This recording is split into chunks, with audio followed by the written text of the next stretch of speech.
Great spring. I think, for us, you're looking obviously for development of young players to get a lot of reps, and that certainly wasn't any different for this spring here at Alabama. And I thought we did a good job getting those guys incorporated both through necessity and opportunity. I thought the guys, we pushed them, worked on some new things and some new parts of the offense, some wrinkles that we're trying to get in, which you do every spring. And I thought for us, the development of that and some of the parts of the system that we're working on, I thought were a huge part of that. And I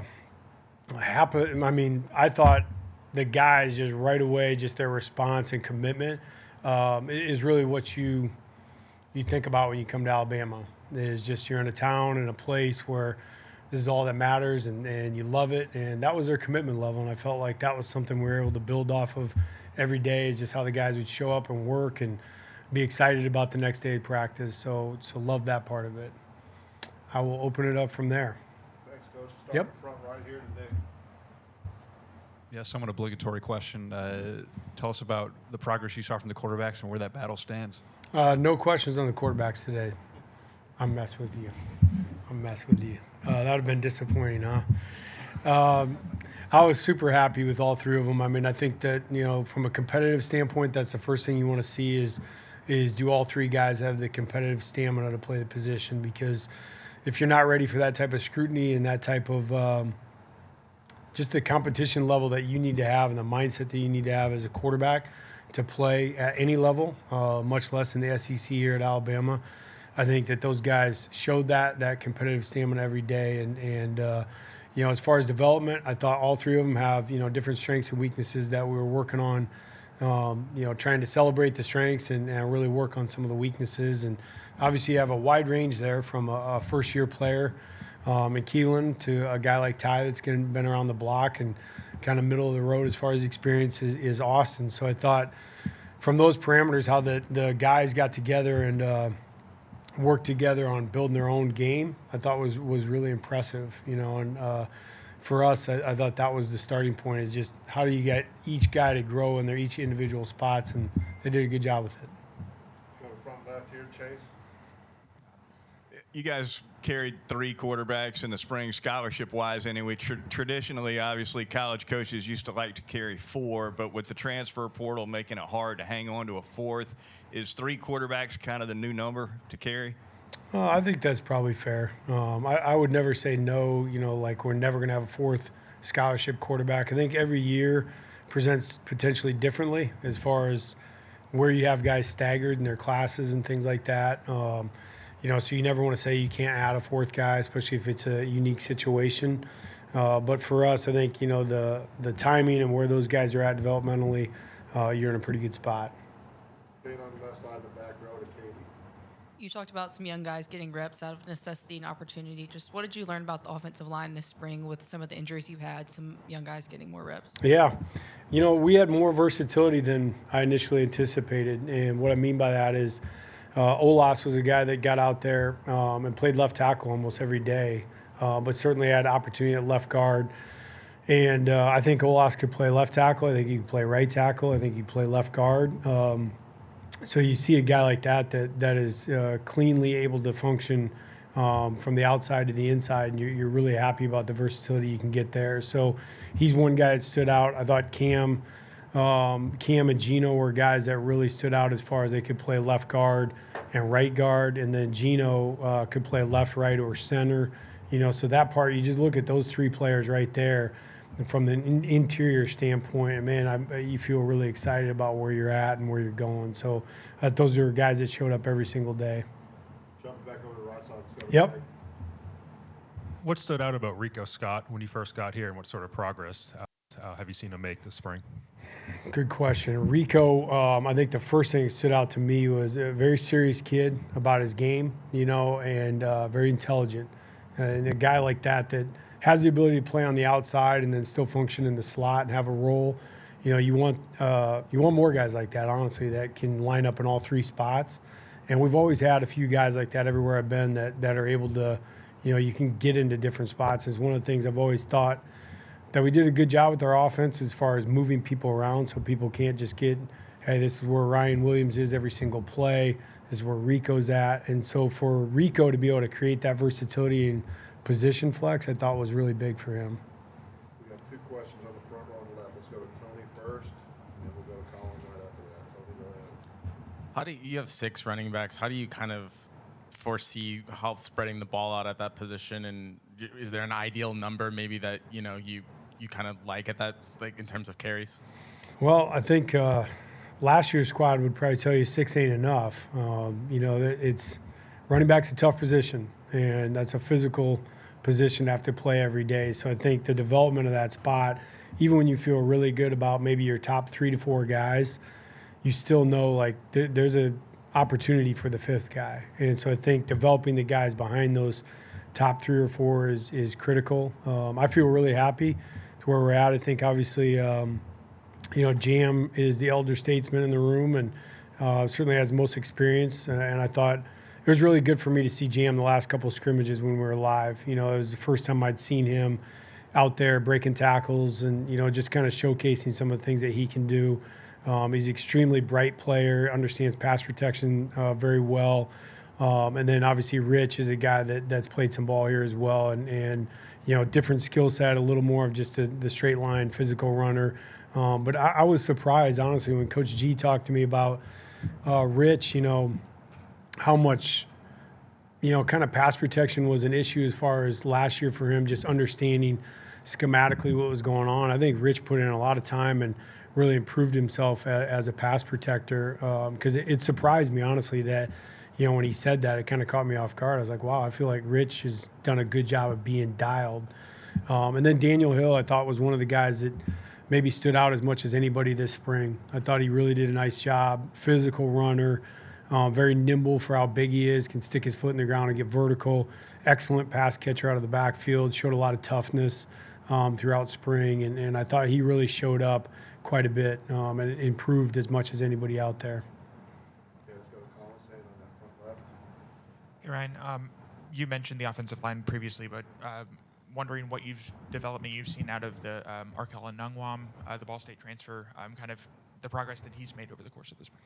Yeah, I thought Arkell, really did a nice job, worked a lot. He worked both sides, right and left tackle, and I think that was probably new to him. He is young to the game of football in general. So I think, as far as a project-type player, that would certainly be kind of fit the mold for where he's at.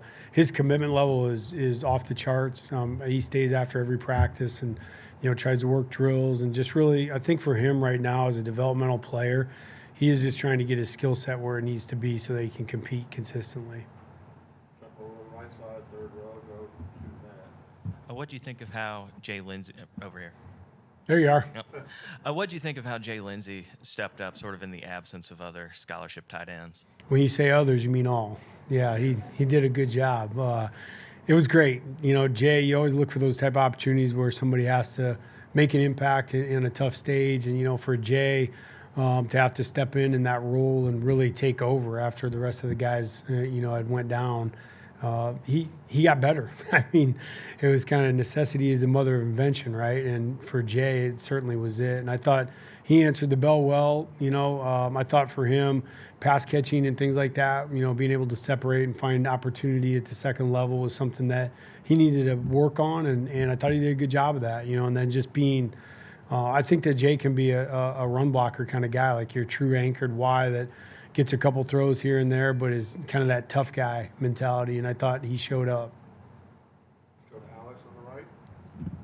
Wilkin Formby was a guy who maybe battled the learning curve a little bit last year. I'm curious what you saw in terms of progress with him at right tackle. Well, Wilkin, one of his things was the physical part, just like any young offensive lineman. And, tip of the cap to Dave Ballou and his staff. Nobody does it better anywhere in the country than them. And where Wilkin's at now compared to where he was at physically last year, there's a big body of work that's been done. And I thought even just, if you just take run blocking, Wilkin had to work a ton at pad level, hand placement, just being able to engage people when he, obviously a longer player. And I thought you could see the physical development with him.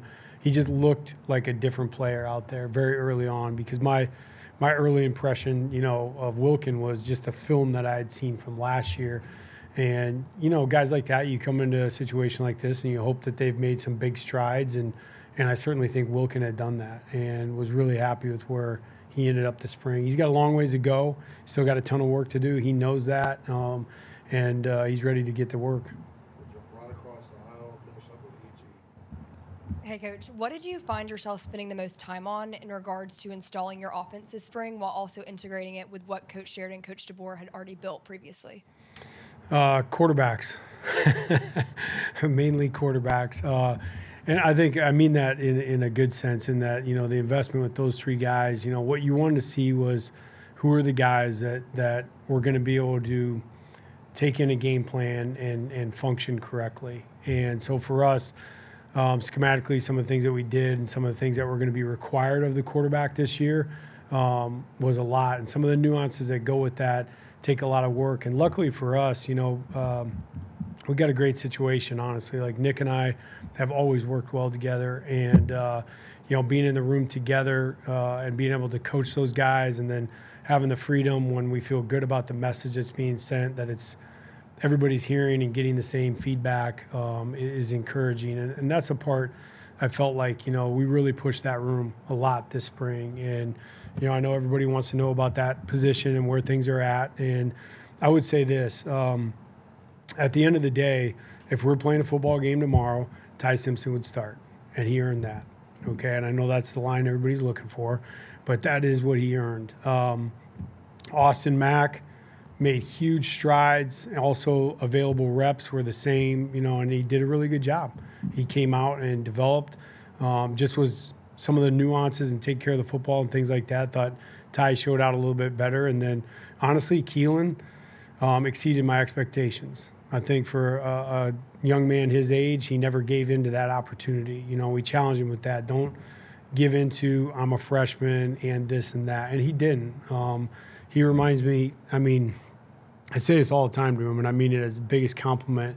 He reminds me so much of Michael Penix, just in his demeanor. He has such a calm demeanor. Sometimes, you need to find the other edge of that and put a little bit of rush on it. But he did a great job, and he had a couple days at the end that, he wished he'd played a little bit better. But, man, I thought he made huge strides. Those guys all, Nick did a great job of managing the number of reps for guys, trying to keep the opportunity very equal.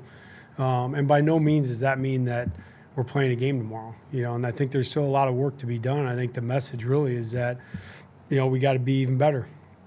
And the guys, I know that they'll take that the right way and they understand those things, but essentially, we're not going to be satisfied with the quarterback room until it's how it's supposed to be. And it wasn't perfect this spring, but I thought we were trending the right way the entire time. And so the competitive spirit and the acknowledgement of each other as a competitor in that room was very mature, honestly, and it could have been very different than that. So I'm blessed to work with those guys every day. I'm fired up. We got three really, really good quarterbacks.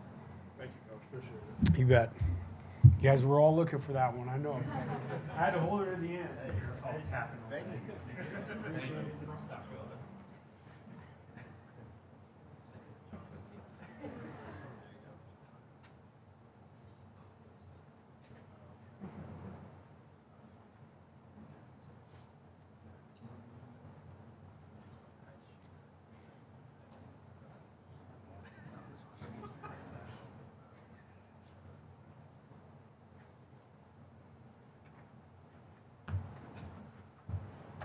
All right, we're joined by Coach Wommack. We'll have him make his opening statement, then we'll take some questions. Whenever you're ready, Coach. All right. Surprised y'all are still here for me. Okay, I'm going to be brief in some of the things that to overview the spring, but I do want to hit on a couple of things that we emphasize just coming out of this past season.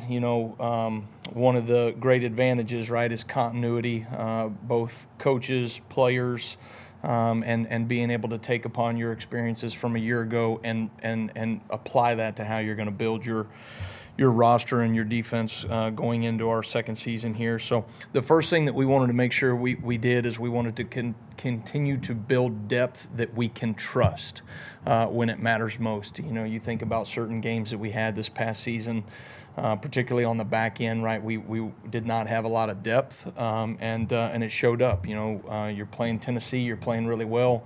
In the second half of that game, 5 of our top 6 defensive backs, you know, were out, and we had not built enough depth there at that position to be able to handle that, and so those are things that I think that, you know, guys that are efficient in their execution, guys that we can trust to go out there and do their job. And I thought we've addressed those needs in a number of areas, which I'm excited about. We wanted to create more negative plays. When you look at some of our measurables and statistics and all those things from last season, there's a lot of great numbers to point towards. But one thing that I thought we missed the mark on was creating negative plays and affecting the quarterback in the backfield. And so that's something that schematically we can get better at. Point of emphasis, we can get better at it. Fundamentally, we can get better at it. And a lot of it is just doing your job. You know, a lot of times when you create negative plays and you affect the quarterback in the passing game, it doesn't mean that you just win a one-on-one battle, but you rush as a unit and you keep the quarterback in the pocket as we show them different coverages on the back end. And those are things that I think we took steps in the right direction. We wanted to continue to become more and more disciplined in limiting explosive plays and also keep the penalty numbers lower. I think we've got guys that are playing with more discipline, playing within themselves, doing their job, nothing extra, no foolish penalties. I think, in 3 scrimmages that were all over 100 plays that we ran, we only had 5 penalties amongst those 3 scrimmages on defense. And so that's a really tremendous number to look towards. And really, I think 3 of those 5 penalties happened on guys that were, maybe third or whatever on the depth chart. So some real positives there in terms of the discipline that we're playing with right now coming out of spring. And then probably the last thing is continuing to bring more people along to understand how to play with offensive recognition. And that ultimately, right, when you get to a third down or a red zone or a 2-minute drive, whatever it may be, right, to have that offensive recognition, to recognize what the offense is getting ready to do and to play with more anticipation. And those are things that I think we're starting to bring some younger players along to play with a little more offensive recognition, and that now needs to continue to carry into the summertime. And then certainly fall camp, and then you get all those reps right before we open up against Florida State. Thank you, Coach. All right. Chase on the far left. Yeah, during the spring, the players brought up Jeremiah Beeman's name a lot as somebody who made some big steps. Can you just speak to the spring that he had? Yeah, really, really pleased with Beam and the way that the steps that he has taken this spring. I think you saw pieces of that at the end of the season, even in bowl preparation, and then what he was able to do and execute in the bowl game. He did a really nice job for us in the bowl game, and then, I thought took his game to another level in the spring. And so there's a big body, a big frame that can move. He's athletic, and he is operating with consistency, right, that we can trust. And so I'm excited about his trajectory. Opposite side, Nick. Yeah, what kind of role do you envision for Dejon Lee in his first season with you guys? Yeah, I think time will tell, but I think Dejon is very much on pace to contribute for us as a freshman, and that's always impressive to me when you can have a freshman that can compete in the SEC. But obviously the measurables, right, the talent, the skill level, the discipline. He reminds me a little bit of Zabian and how disciplined and detailed Zabian was when he got here. Mo Linquist does a tremendous job with that group in terms of building in the fundamentals and the discipline to do your job over and over again. You can have 60 snaps as a corner and you can play 58 of them really well, but if you're not consistent in those other 2 plays, right, you had a bad day. And so I think he's done a really nice job of some of the things that I have seen him not do well enough or be exposed on. He gets those things fixed, and he can sustain that fix throughout the rest of spring. And so if he'll continue on that trajectory through the summertime and then into fall camp, I think you're going to see him on the field. We'll go to Johnny all the way in the back on the left. LT Overton had some flashes of brilliance last year, especially that A&M game. Just wanted to get your opinion on how he's grown this spring and how you plan to use him maybe in a more versatile role next season. Yeah, I think LT, is a guy that you feel like when he's out there on the field, you can trust him, right? He's going to do his job. He's very consistent. He's a team player. And I think that he can do some things in terms of generating pass rush, that he can take that another step from where he was a year ago. At times he affected the passer, but I think in terms of being able to finish in the backfield, that's something that we hope I think we see him taking steps in the right direction amongst a number of other guys up front there. But to me, LT has worked his tail off to put himself in position to compete at really the highest level, of the SEC, and so we're excited for him and excited to kind of see him take that next step. Stay on the left side. Let's go to Katie. When we talked to the players last week, Bray talked about the returners being a lot more comfortable in the defense in year 2 and being able to focus on like the little details instead of just learning the defense. Is that something you've kind of seen with the returners? Yeah, I think I think without question, there is a comfort level, right? There's an understanding. There's a difference between knowing and understanding, right? Our players knew at times what to do a year ago. I think now they understand what to do, right? And when you have an understanding of our concepts and how they're applied situationally, you can fix things on the fly when you add that offensive recognition piece. And so, we have more players that are just experienced, not just in our defense, but in terms of understanding the game of football and how it's supposed to be played. And then, I think there's a tremendous amount of buy-in right now. I think our guys are excited about what we're doing. We've been able to have continuity in the defense and also add some wrinkles that the guys like. And so, you want them to have fun. You want them to be excited to come to work. You want them to be challenged mentally and physically. And I think that we have kind of hit all of those metrics this spring. Jump over to the right side to Alex. You've got Damani and Zabin coming back. You're excited, obviously, about Dijon. Cam Calhoun's made good strides, it sounds like. And, by the way, you have Chuck McDonald coming in. Yeah. Where do you fit all these guys in, and is it a fun problem to solve as a defensive coordinator? Yeah, I think, we have something that we didn't have a year ago, which is depth on the back end, right? And that, that's exciting. Quite honestly, it's what I expected when I came here to Alabama, right? That we would have great depth, and you're always going to have years, right, where you have to kind of rebuild some of that depth, and you found yourself in a position of guys that left for the draft and guys in the transfer portal and a transition of from Coach Saban to Coach DeBoer, right, to where we just didn't have the depth probably that we needed to be consistent on the back end throughout the year. And even that, I think our guys did a tremendous job. But now, you feel like you have some bodies that you can work with. And I think, some of those guys have position versatility. We're going to be able to move some pieces around between the corner and safety room and dual train guys so that we find creative ways to get the right packages on the field. Because I think, to your point, these are the questions that I ask myself and the staff all the time. How do we get our best 11 on the field in the right moments? You know what I mean? And that's really my job, to be able to figure those things out, be it packages, be it situationally, and then ultimately, right, how do we make sure that the best 11 represent us when we step on the field for the first play and the last play. We got time for a couple more questions, starting with Colin on the left. Hey, Kane. I'm wondering what you've been able to see from Ivan Taylor. What has he been able to glean from watching, I guess, Keon Sabb recover, but still be a part of the room, from Bray Hubbard, like those veterans that kind of know your system and know what to expect out of Alabama safety? I would absolutely love to have Ike Taylor on our team, who just finished with the Pittsburgh Steelers, but his son Ivan Taylor is doing a really good job with us as well. So he's really done a nice job. Ivan is really he's got a ton of energy. He's excited to be out there every single day. He's got a hunger to learn.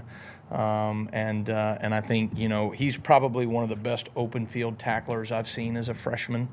And being able to get people on the ground, you know, that is a very challenging, difficult skill, and certainly one that you know, that I think he's really come in probably way above average for what you would see for a young freshman. And then, you know, he's got a real knack for the ball that I'm excited, you know, to kind of build upon that. He's got to become more consistent in what he's doing, and that really speaks to all freshmen. But one that I think, you know, if he'll continue to strive at the level that he is right now, you know, I see a path for him to be able to contribute. Far right, Matt. What do you see from Dre Kirkpatrick this spring? Yeah, you know, Dre, great example, right, of a guy that took a really big step from year one to year two in the off season, and you know, Dre is another playmaker. He's a football guy, understands the game, right, makes plays when it matters most, and I thought he flashed in a number of ways this spring. And then, you know, the thing that is exciting to me is you saw some of those things a year ago, but the highs and the lows, right? There was too much, you know, of a polarizing, you know, player there, right? Whereas now I think he's playing at a much more consistent level, and he's also making plays. You know, he's another guy that has position versatility. We can play him at, you know, the safety position and the nickel position, and so excited to kind of work with him, you know, this summer carrying into fall camp as well. All right, thank you, Coach. Okay, thanks, guys. Roll Tide.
Okay, we're joined by head coach Kalen DeBoer. We'll have Coach make his opening statement, and we'll have questions. Leave your hand up for me, and we'll try to get to all of you.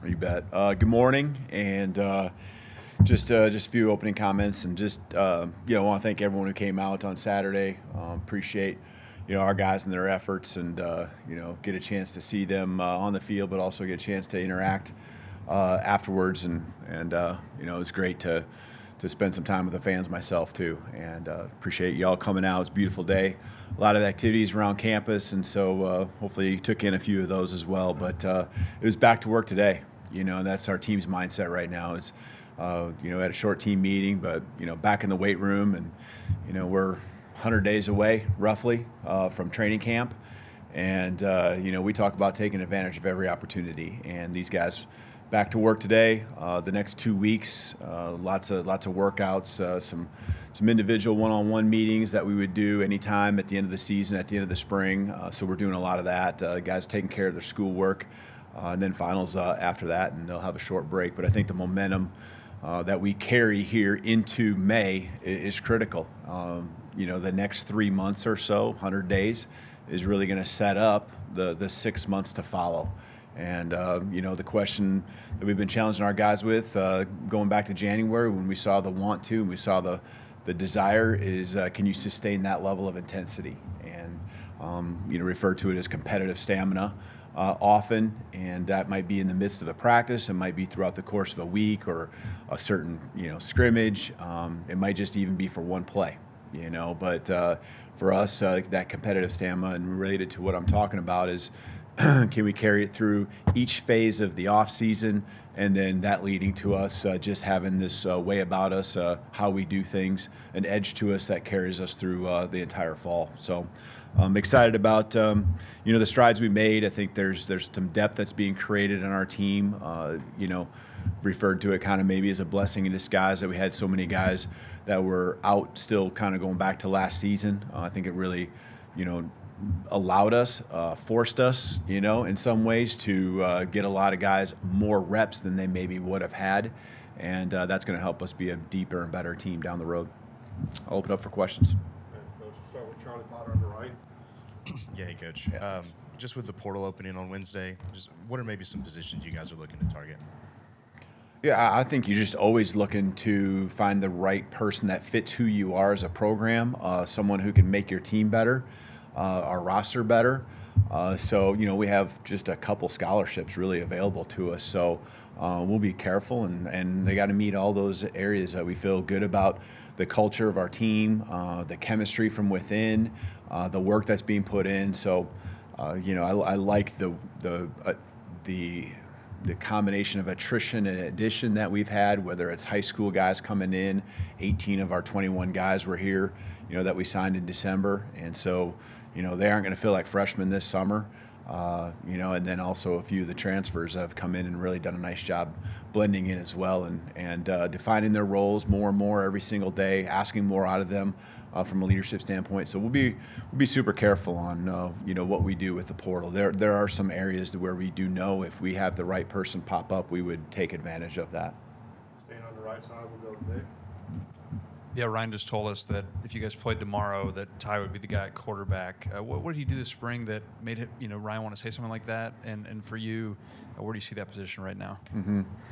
Yeah, I think there's a lot of great things they've all done. Ty continues to I think move trend upward. I think all of them have really added to their game. They're all at different spots because Keelan's learning the system. The other two know it better, for sure. And Ty, has been around and just has done a nice job. I think the trending upward is a big piece of it. Ty's an accurate thrower. There's always going to be balls that every guy wants back, but I think the ability to learn from your mistakes, learn from other people's mistakes, be able to comprehend things, not be overwhelmed to think that, he's just had more time. But, they're all doing a lot of really good things together as a group. But now I will say, we're not where we need to be at the quarterback position yet. And so, I feel like that exists within our team to have that level be accomplished. But, this is part of the process. I shared with our team, we're not where we need to be as a team. I hope we don't ever think that. It's never been that case everywhere I've been.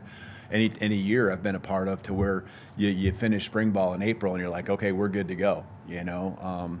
People ask, are you ready for the season? No, I'm not. We got a lot of work to do between now and August, and that's the case, I think, with the quarterback position. Jump to the far left for Chase.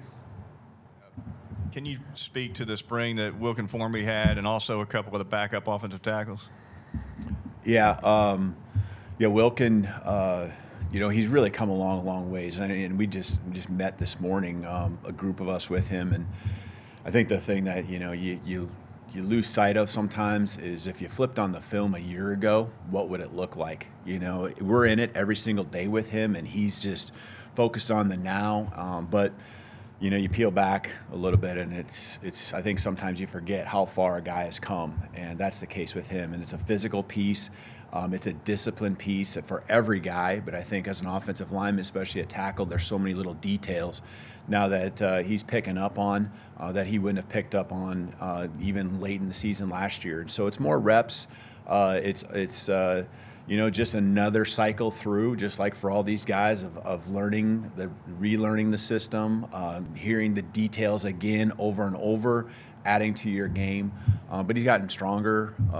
He's more confident. He's still, again, every day, got to get better. He's a tackle for us that, we need to rely on to get it done, not just at an okay level, at an elite level to accomplish our goals. And I think the other guy to point out would be Olas. Olas just did a nice job having to move around a little bit. I think his probably flexibility to move different spots. You thought of him as more as an interior guy. He really continues to reshape his body and do some things that I think have really lent him to us feeling very comfortable with him in multiple spots, left side, right side, inside, outside. So I'm really proud of him. I think Arkell's a guy that's coming along. He's a developmental player, but doing a great job. His heart's in it. The guys love him. He works extremely hard. He's a blessing to have here for sure.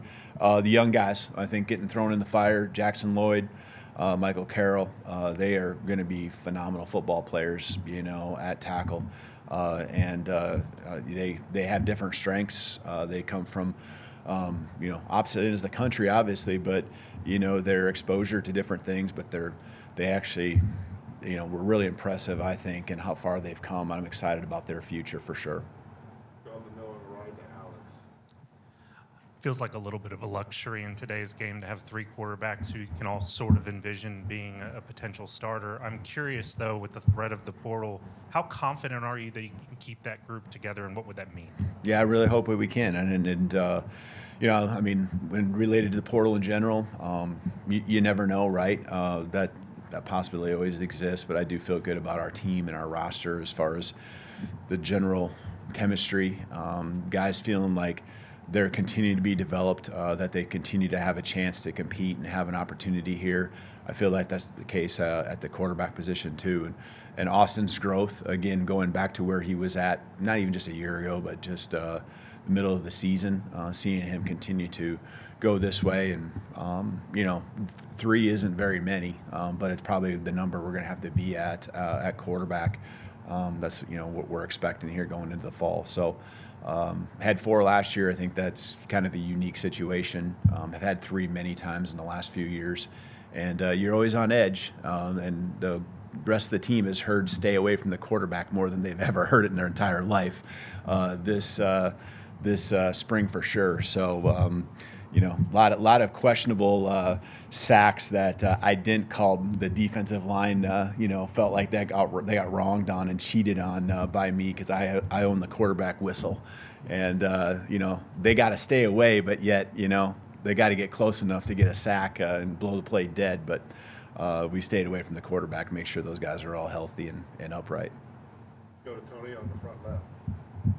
You talked about being comfortable with Olas's ability to play both positions, but in an ideal world, is him and Michael Carroll, do you like what they are at tackle, or would you rather move inside? And is tackle a position that maybe if the right guy arises, is that something you're looking for in the portal? Yeah, good question. I think that's a good question as far as just, I think, development of guys. And I can think, and we could sit here forever and talk about some scenarios have been over the last 2 to 3 years where a guard has moved to tackle and a tackle has moved to guard, and you thought you recruited a guy for this spot and he became an NFL player and first-round draft pick at a different one, Michael probably in particular, because we were obviously involved in his recruitment more so than Olas, but Michael, probably was recruited more as a guard, and he might become that someday. I don't know, but right now he's got that position flex that's really key for us, and he's got a mindset about him. Jackson's probably going to be a tackle, just a pure tackle, and Olas, was a guard obviously, so that's what you come in thinking when you see the depth chart that was here in place before us. And we'll just keep cross-training, dual training guys. And we do that across the board at a number of positions. We got receivers that can play inside, outside. We got safeties that can play corners that can play nickel, all that kind of stuff. And that's I think, going to be important for our depth and, readiness when different adversity hits us.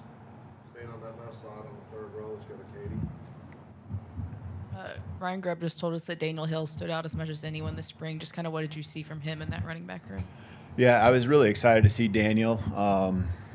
He last fall, and still even this spring a little bit hampered a little bit with just some tweaks and injuries and stuff. And he'll end up being a really good one for us. We know that. And I felt like there was just enough that you did see last fall where he's got those just those instinctual things and running and cutting and things you expect out of a tailback, but just some subtle things that a 240, 245-pound guy doesn't do as easy as he does. And then even catching the ball to the backfield, just natural that way. He had some runs when we were in live sessions where, whether he was bouncing off of them, I think it was more of them bouncing off of him. That was really exciting to see, and he's really developing a mindset and trust and belief in himself, and that's carried on through the rest of the team. So he had a really good spring for sure.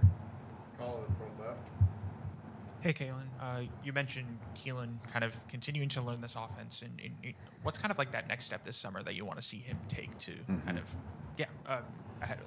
I think consistency. He had some really big days, and you saw a lot of flashes of what he is capable of, and then you saw some times where just consistency, and sometimes that just means not making the big mistakes, and so it's growth, it's learning.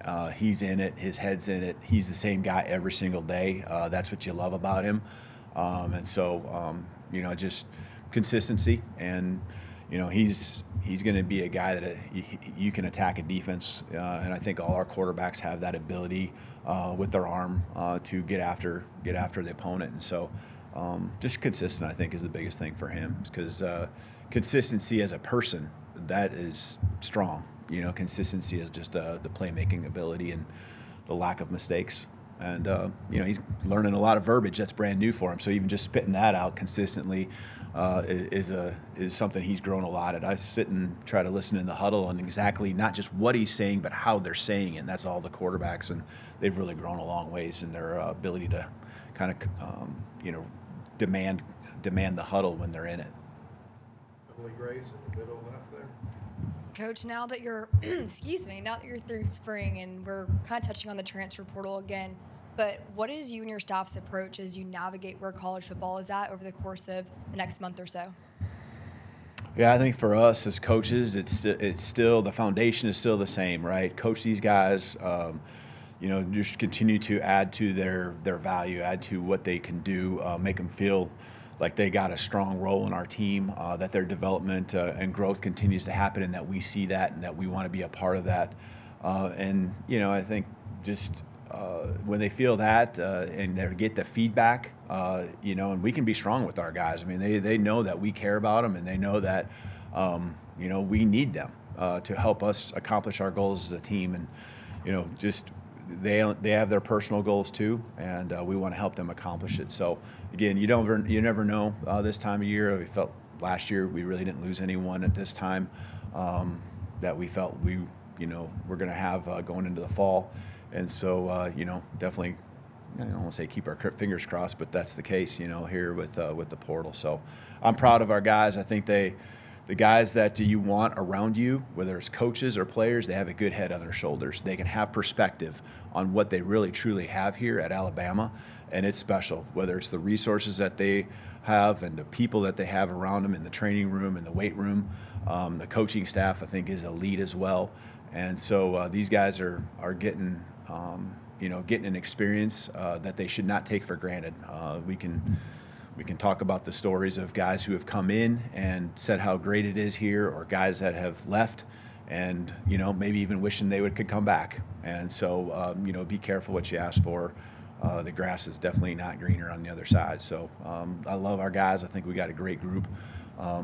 They continue to push each other, hold each other accountable to a level of strain. And when I say accountable, it's not accountable just to, making sure you're here for this on time or doing this right.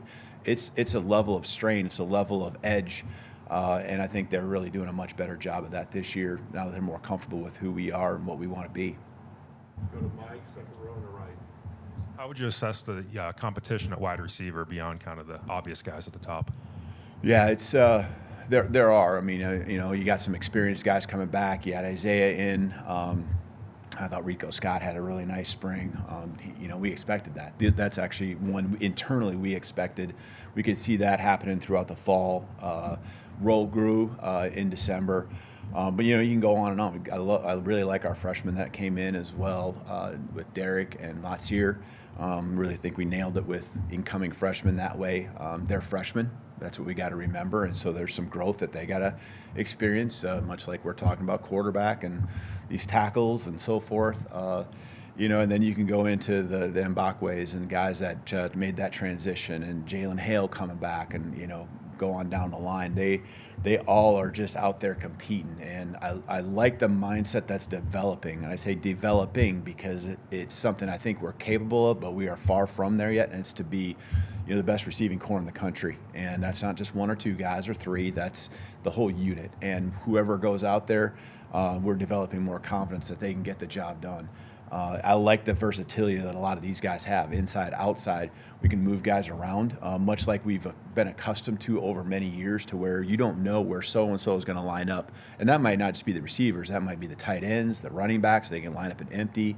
They can be out flex. They can be in tight to the box. If you're a tight end, you can put your hand on the ground. So we got a lot of position flex, a lot of versatility. The guys are understanding the system, not just the what and how of what they're supposed to do in their execution, but also the why. Okay, we got 2 more questions left, starting on the way back, Johnny. Staying with the receivers, just wanted to get your perspective on Isaiah Horton, how his spring was, and just his size stands out when you look at him at practice or out at A-Day. Just how much of a true red zone threat was that in consideration when you were trying to go get a guy like that? Yeah, I had high expectations for him coming in as far as who he would be, and he has definitely not let us down, or me down for sure. He's come in, and the thing I love about Isaiah is just the way he handled it. He's a guy that you want to ingrain and get yourself in there, but he went about his work. And guys, what I've seen here that come in and just do the work, they develop a respect amongst the team quicker than not, because that's what our guys care about, is who's going to come in, who really wants to be a part of this culture, who's willing to work. He has done that, and now all of a sudden you see him, because he is a productive guy. He does have that ability, and it's well-rounded. It's not just a red zone thing. That presence about him is something that's, I think, something we recognize, his teammates recognize, and have really grown a high level of respect. So he's got that body type. He caught some balls. I know it was televised and stuff. He caught some balls for Jalen at Pro Day, and he's showing out in a lot of different ways for some of us who had seen him a couple practices, but guys who can catch in-breaking routes coming in full speed and not break stride. That's something I think is one indicator of how smooth and how talented you are. But he's really fit in well.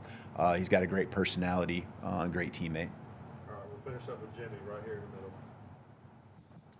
Coach, going back to the being able to move receivers around, can you walk through a little bit of the thinking of Ryan Williams being in the slot at times, and the benefits that's going to give the offense and the problems it will present for defenses? Are you asking if we've been thinking about that? No, I mean, I know you have. Oh, okay. We have. Yeah, I mean, there's a lot of things you can do with Ryan. We never want to take away what he can do when he's out there isolated. But the ability for him, to get inside and get matchups, and he can get matchups against guys, but pretty much against anyone. But I also think that we don't want to just put him in a spot. I've seen slot guys get bracketed and so forth, and so we need to make sure that, again, that our system allows guys to get to all areas of the field. And because of Germ and because of these other guys, we talk about Isaiah, and go on and on and on through our roster right now, that can go inside or outside. That will allow Ryan to be able to do that. So you want the greatness of others to help you become great, and that's something that's really big. It's going to help Ryan have even a bigger season, is because of the others around him.